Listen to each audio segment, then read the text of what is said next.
እያንዳንዱ እንቅስቃሴ ተመለከተች። ሙሽራዋ እግር ስር ሄዶ ተንበረከከ። እጆቿን በስሱ ሳመ፣ ግንባሯን ሳመ። የወደፊት ባሏን ለማየት እጅግ ጓጉታለች። ጭፈራው፣ ሆታው፣ እልልታው ደምቋል። ሙሽራውና ሚዜዎቹ የግቢውን በር ከብዙ ግፊያ በኋላ ጥሰው ገቡ።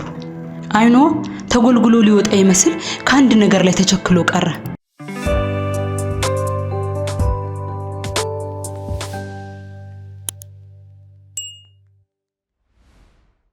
ሰላም ተመልካቾቻችን እንዴት ናችሁ? ይህ ካነር ዩቲዩብ ነው። እንደተለመደው ዛሬ ደግሞ ይዘንላችሁ የመጣ ነው እጅግ አሳዛኝ ታሪክ ነው። አብራችሁን ሁኑ። ለቻናላችን አዲስ የሆናችሁ ካነር ዩቲዩብን ላይክ፣ ሰብስክራይብ፣ ሼር በማድረግ ቤተሰብ ይሁኑ። አብራችሁን ቆዩ። ፋኖስ ለአመታት ያህል አረብ ሀገር የሰራች በማዳሟ እጅግ የምትወደድ ስትሆን ከማዳሟ ጋር ያላት ቅርበት የልጅና የእናት አይነት ነው። አንዳንድ ጊዜ ማዳሟ ፋኖስን ስራ ጨርሳ ስትቀመጥ በቁም ነገር ቁጭ አርጋ ስለ ኢትዮጵያውያን ባህል ስርዓት እንድታወራላት ትፈልጋለች። አብዛኛው ኢትዮጵያዊ የሚደረገው ነገር ያስገርማታል፣ አንዳንዱም ያስቃታል። ፋኖስን ስለ አረብ ሀገር ከምታወራው ነገር በመነሳት ይህን ለምን ታደርጋላችሁ ይህንንስ እያለች በጥያቄ ታጣድፋታለች። እንዲህ የሚያወሩት አልፎ አልፎ ቢሆንም ከማዳሟ ጋር የምታሳልፈው ቆይታ ግን ደስ ይላታል። ፋኖስ ራሷን እንደ ቤተሰብ አካል ስለምትቆጥር በጭራሽ ነው ባይተዋርነት የማይሰማት። ፋኖስ የምትረዳቸው ቤተሰቦች አሏት። እናትና አባቷ በእድሜ የደከሙ ሲሆን መባ የምትባል የ27 ዓመት እድሜ ያላት ታናሽ እህት አለቻት። ፋኖስ እናት አባቷን ከማገዝ በተጨማሪ ታናሽ እህቷን መባን የዩኒቨርሲቲ ትምህርቷን አስተምራ አስመርቃታለች። ፋኖስና መባ ለእናትና ለአባታቸው 2 ልጆች ብቻ ናቸው። ለዛ ነው እጅግ የሚዋደዱት። መባ ለታላቅ እህቷ ፋኖስ የሁል ጊዜ ውትወቷ ወደ ሀገርሽ ተመለሽ የሚል ነበር። የስደት ህይወት እንደሚበቃት አግብታ ማየት እንደምትፈልግ የዘወትር ምኞቷ እንደሆነ ደጋግማ ትነግራታለች። ፋኖስም እሺ ብላ ርዕሰ ጉዳዩን ሁል ጊዜ ወደ ሌላ ነገር ትቀይርባታለች። ፋኖስ የፍቅር ጓደኛ ኖሯት አያውቅም። ሀገር ቤት እያለች ለፍቅር የሚጠይቋትን ችላ ስትል ቆይታለች። ትኩረቷ ሁሉ ስራና ቤተሰቧን በኑሮ መደጎም ላይ ብቻ ስለነበረ። በእርግጥ አረብ ሀገር ከመጣች ጀምሮ በማህበራዊ ሚዲያ የምታወራቸው ወንዶች አሉ። ነገር ግን ከአብዛኞቹ ወንዶች የተረዳችው ነገር ቢኖር የአረብ ሀገር ድካሟን፣ ብሯን የሚፈልጉ ብቻ መሆናቸው ነው። በተለያዩ ሚዲያዎች ሲተላለፍ የምታስተውላቸው ትዳሮች የማስመሰል ይሆንባታል። ሌላው ቀርቶ አጠገቧ ያሉ ጓደኞቿ የፍቅርም ሆነ የትዳር ህይወታቸው አብዛኞቻቸው አልሰመረላቸው። የዛ ተጽዕኖ ነው ፋኖስ ንጹህ ፍቅር የሚባል ነገር የለም ከጥቅም ጋር የተሳሰረ እንጂ ብላ የምታምነው። ነገር ግን ፋኖስ ባላሰበችው አጋጣሚና አኳኋን በፍቅር ወደቀች። ለዛውም እዛው አረብ ሀገር። የፍቅር ታሪኳ የሚጀምረው እንደዚህ ነው። ከዕለታት አንድ ቀን ፋኖስ የፎቁን የውጭኛው መስታወት በመሰላል ቆማ ስታጸዳ የግቢው በር ተከፍቶ ወደ ውስጥ ሰው ገባ። ፋኖስ ስራዋ ላይ ተመስጣለች። የሚገባውንም የሚወጣውንም አላስተዋለችም። እህቴ ባክሽ ተጠንቀቂ የሚል አማርኛ ቃል ከሆነ ወንድ ስትሰማ ፎቁ ላይ በመሰላል እንዳለች ወደ ታች ወደ ምድር አጎንብሳየች። ፈገግ አለች፣ ምክንያቱም አበሻ ነበር። አመሰግናለሁ ወንድሜ፣ እጠነቀቃለሁ አለች። ከዛም ወደ ስራዋ ተመለሰች። አጸዳርታ ስትጨርስ ወደ ምድር ቤት ሄደች። ሙሴ ብዙ የኤሌክትሪክ ገመዶችን ሲቆርጥ ሲቀጣጥል ተመለከተችው። ወንድሜ ለመሆኑ ቆጣሪ አጥፍታል አለችው። ዞሮ አያት። አዎ፣ በምን ፍጥነት ከዛ ከሰማይ ወረድሽ ብሎ ሳቃለ። ተሳሳቁ። ጭውውታቸው በዚህ ነበር የጀመረው። የፋኖስና የሙሴ ቁርኝት ከዛን ቀን ጀምሮ እየጠበቀ ሄደ። ፋኖስና ሙሴ በስልክ ለረጅም ሰዓት ማውራት ጀመሩ። ፋኖስ ልቧ ለፍቅር ሸርተት ሲል ይታወቃታል። ሙሴ በባዕድ ሀገር ብቸኝነቱን የምታስረሳው ፋኖስን አግኝቷታል። ለወራቶች በጥብቅ እያወሩ ቆዩ። ለመገናኘት ቀጠሮ ይዘው ነበር። ፋኖስ ማዳሟን ረፍት ጠየቀቻት። ከሙሴ ጋር አዲስ ምዕራፍ ጀመረች። ሙሴ እዛው የሚሰሩ ጓደኞቹን አስተዋወቃት። ለጋራ የተከራዩት መኖሪያ ቤትንም አስጎበኛት። ሁለቱም ጸባይ ለጸባይ ተገጣጥመዋል። ስለ ትዳር እስከ ማውራት ግንኙነታቸው ቀጠለ። ፋኖስ እጅግ በጣም ደስተኛ ነበረች። ልፋቷ የሚገባው የሚያዝንላት ሰው አግኝታለች። አሁን ወደ ሀገሯ ብትመለስም ቤተሰብ ለመመስረት ብታስብም አትፈራ። ምክንያቱም ልቧ ሙልት የሚያደርግ ሰው ሙሴ ወደ ህይወቷ መጥቷል። ሙሴ ለነገሮች ችኩል አይደለም። ብዙ አጋጣሚዎችን ያገኘ ቢሆንም እንደ ሌሎች ወንዶች የፋኖስን ሴትነት ለማግኘት አልተጣደፈም። በአረብ ሀገር ቆይታዋ ከወራቶች በፊት ህይወቷ ውስጥ መጥቶ ደስተኛ ያደረጋት ሙሴ ወደ ሀገር ቤት ለመመለስ ፍላጎት እንዳለው ነገራት። ፋኖስ ሙሴን እስከ ወዳኛው የምታጣው መሰላት። ለዛ ነበር ሐሳቡን እንዲቀይር በጣም የተወተችው። ሌላው ቢቀር ኮንትራቷን ልትጨርስ የቀራትን 1 ዓመት አብረው እንዲሆኑ ከዛ ግን ተያይዘው ኢትዮጵያ እንደሚገቡ ብትነግረው ሙሴ ግን ፍቃደኛ አልነበረም። እዛ እየሰራ እንደሚጠብቃት ጠቅልላ ሀገሯ ስትገባ ግን ተጋብተው መኖር እንደሚችሉ አሳመናት።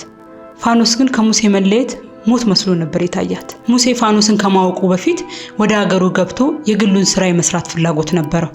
ከቀናቶች በኋላ እንደ ነገ ሊሄድ እንደ ዛሬ ፋኖስን ራት ጋበዛት። ከ1 ዓመት በኋላ እንደሚጋቡ ቃል ተሰጣጡ።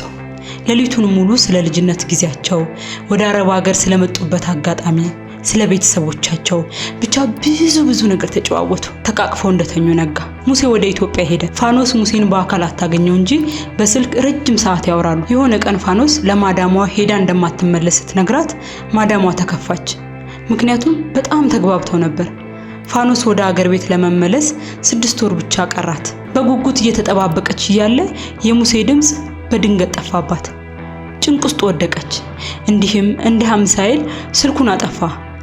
ፋኖስ ሙሴን የምታገኝበት መንገድ ምንም አልነበራትም።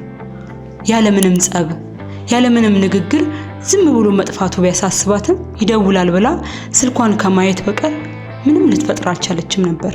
ከወራቶች በኋላ ስልኳ ላይ መልእክት ገባ። የሙሴ ቁጥር ነበር። ተቻኩላ መልእክቱን ከፈተችው። ፋኖስ በአንድ ጊዜ ስትጠብቅ ተስፋ ስታደርግ የነበረው ነገር ከአንዳንድ ጭልም አለባት።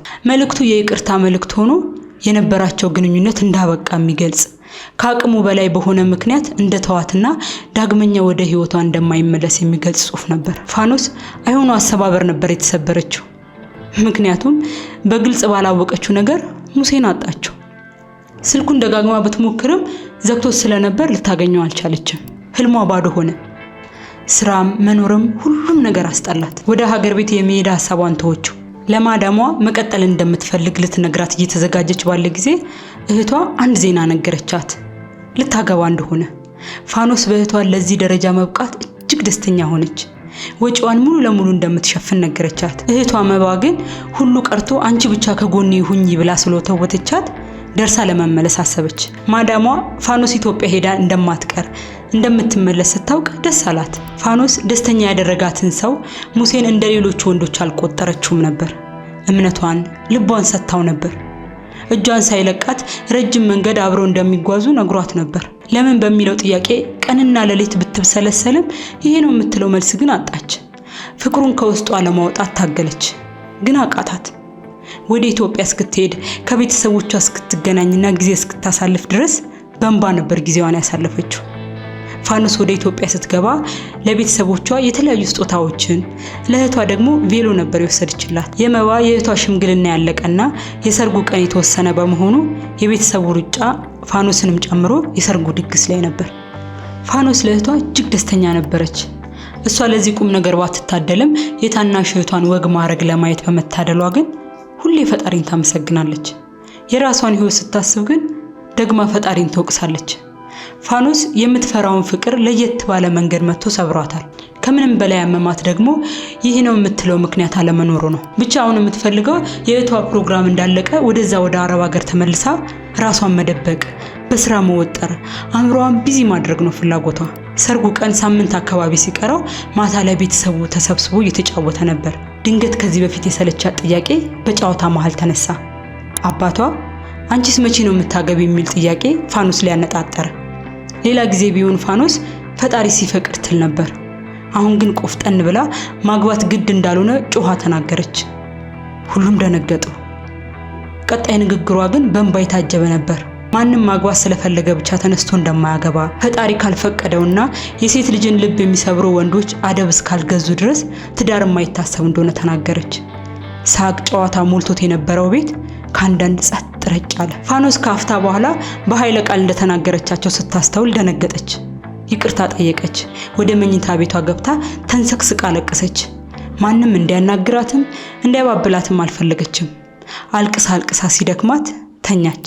በነጋታው ቤተሰቡ ፋኖስን ለማየት ፈራ። ፋኖስ ግን ቅልል ብሏት ነበር ከእንቅልፏ የተነሳችው። ለራሷ እስኪታወቃት ድረስ ቅልል ብሏታል። በውስጧ ይዛ ስትጨነቅ የነበረው ብሶቷን ማውራቷ፣ ማልቀሷ ያመጣው ውጤት እንደሆነ ግን አልገባትም። የሰርጉ ዝግጅት አልቆ የሰርጉ ቀን ሁሉም አበሻ ልብስ ለብሰው ድምቅምቅ ብለዋል። ግቢው በሰርግ ዘፈን ተደበላልቋል። ፋኖስ በሚዜዎቿ ተከባ ተሞሽራ የተቀመጠችው እህቷን በስስት አየቻት።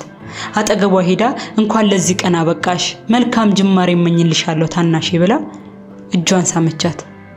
እህቷ መባ እንባዋ ፊቷ ላይ እንዳይወርድ እየታገለች ላንቺን ፈጣሪ ያውቃል አለቻት። ፋኖስ ግን ፈገግ ብላ እንደውም ዛሬ ለሰርጉ ከሚታደመው መካከል አንዱን መርጠሽ ትድርኛለሽ ስትላት መባ አዝና የነበረው ፊቷ ፈካ። ሁለቱም ከልባቸው ሳቁ። በዚህ መሃል ነበር ሙሽራው የመጣው። አናስገባም የሚለው ወከባ ተጀመረ። ሁሉም ሙሽራውን ለማየት ጓጉቷል፣ ፋኖስን ጨምሮ። ፋኖስ እናትና አባቷን ስታያቸው እጅግ ደስተኛ ነበሩ። እህቷን ተመለከተቻት። የወደፊት ባሏን ለማየት እጅግ ጓጉታለች። ጭፈራው፣ ሆታው፣ እልልታው ደምቋል። ሙሽራውና ሚዜዎቹ የግቢውን በር ከብዙ ግፊያ በኋላ ጥሰው ገቡ። ፋኖስ እያጨበጨበች የነበረው እጇ በድንገት አየር ላይ ቀረ። ሰውነቷን ብርድ ብርድ አላት። ጭንቅላቷ በኃይል የተመታ እህል ጮህባት። አይኗ ተጎልጉሎ ሊወጣ ይመስል ከአንድ ነገር ላይ ተቸክሎ ቀረ። ከሙሽራው ላይ። ሙሽራው ሙሴ ነበር። ከዛ ደማቅ ግርግር ውስጥ የማትስቅ እልል የማትል ፋኖስ ብቻ ነበረች። የእንባ ጎርፍ ከአይኗ እየወጣ ወደ ደረቷ ይፈሳል። ሰማይ የተደፋባት መሰላት። በህልሟም ይመስላታል። የሙሽራው ሙሴን እያንዳንዱ እንቅስቃሴ ተመለከተች። ሙሽራው እግር ስር ሄዶ ተንበረከከ። እጆቿን በስሱ ሳመ፣ ግንባሯን ሳመ። ከዛ አጠገብ ላጠገብ ቆሙ። ሚዜዎቿ እየዞሩ ጨፈሩላቸው። ወደ መዝናኛ ቦታ የሚሄድ ፕሮግራም ስለነበር ቀስ እያሉ ወደ ግቢው በር በጭፈራ ታጅበው መውጣት ጀመሩ። በዚህ ሁሉ ወከባ ግን ፋኖስን ልብ ያላት አልነበረም። እሷም ራሷን ልብ አላለችውም። ልቧ በድንጋይ የተፋቀ እህል አመማት። ለቅሶም ላይ የቆመች መሰላት። የምትሰማው ጭፈራና ሙዚቃ ከርቀት የሚሰማ እህል አስተጋባባት። በመጨረሻም ጥቅልል ብላ መሬት ላይ ራሷን ስታወደቀች ያያት የለም። ከቆይታ በኋላ ሙሽራ ሸኝተው ሲመለሱ ጮኸው አፋፍሰው አነሷት። እናትና አባቷ ሙሽራዋ መባ የእህቷ እንዲህ መሆን እንዳይነገራት አደረጉ። ፋኖስ ስትነቃ ራሷን ያገኘችው ሆስፒታል ውስጥ ነበር። እንደምንም ብላ እየተደባበቀች የሰርጉን ዕለት አለፈች። ወደ ማዳሟ እስክትመለስ ድረስ ውሎና ዳሯ ሆቴል ውስጥ ነበር። አሁን አረብ ሀገር ነው ያለችው። ቤተሰቦቿም አቅራቢያዎቿም የነበሩ ሰዎች ስለተፈጠረውም ነገር አሁን ስላለችበትም ሁኔታ ማንም ምንም ነገር አያውቅም። አሁን አረብ ሀገር ነው ያለችው። ቤተሰቧም አቅራቢያ የነበሩ ሰዎችም ስለተፈጠረውም ነገር ሆነ አሁን ስላለችበት ሁኔታ ማንም ምንም አያውቅም። ፋኖስ አሁን ላይ ራሷን እስከ ወዲያኛው ከቤተሰብም ከነገሮችም ከራሷም ራሷን ደብቃ እየኖረች ነው። እንግዲህ የፋኖስ ታሪክ ይሄን ይመስላል። በህይወት ስንኖር እንደዚህ አይነት አጋጣሚዎች ሊፈጠሩ ይችላሉ። ፋኖስ ላይ ሆነው ግን አጋጣሚ ወይስ የሙሴ ሴራ? ሐሳባችሁን በኮሜንት ላይ ያስቀምጡልን። ይህ ካነር ዩቲዩብ ነው። ለቻናላችን አዲስ የሆናችሁ ካነር ዩቲዩብን ላይክ፣ ሰብስክራይብ፣ ሼር በማድረግ ቤተሰብ ይሁኑ። በሌላ ጊዜ በሌላ ታሪክ እስክንገናኝ ቸር ቆዩን።